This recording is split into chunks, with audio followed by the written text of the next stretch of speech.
Where does most of the life live in the rainforest?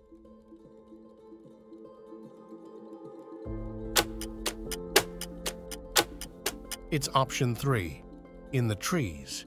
In rainforests, life thrives in the trees for several reasons. Abundant sunlight fuels plant growth, attracting herbivores and insects.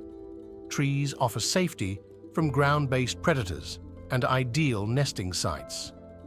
They provide a diverse food supply. Many species have adapted to tree life, and microclimates offer specialized conditions. Life in the trees is a tale of survival, adaptation, and abundance. On Science Spark, you'll find many more videos like this.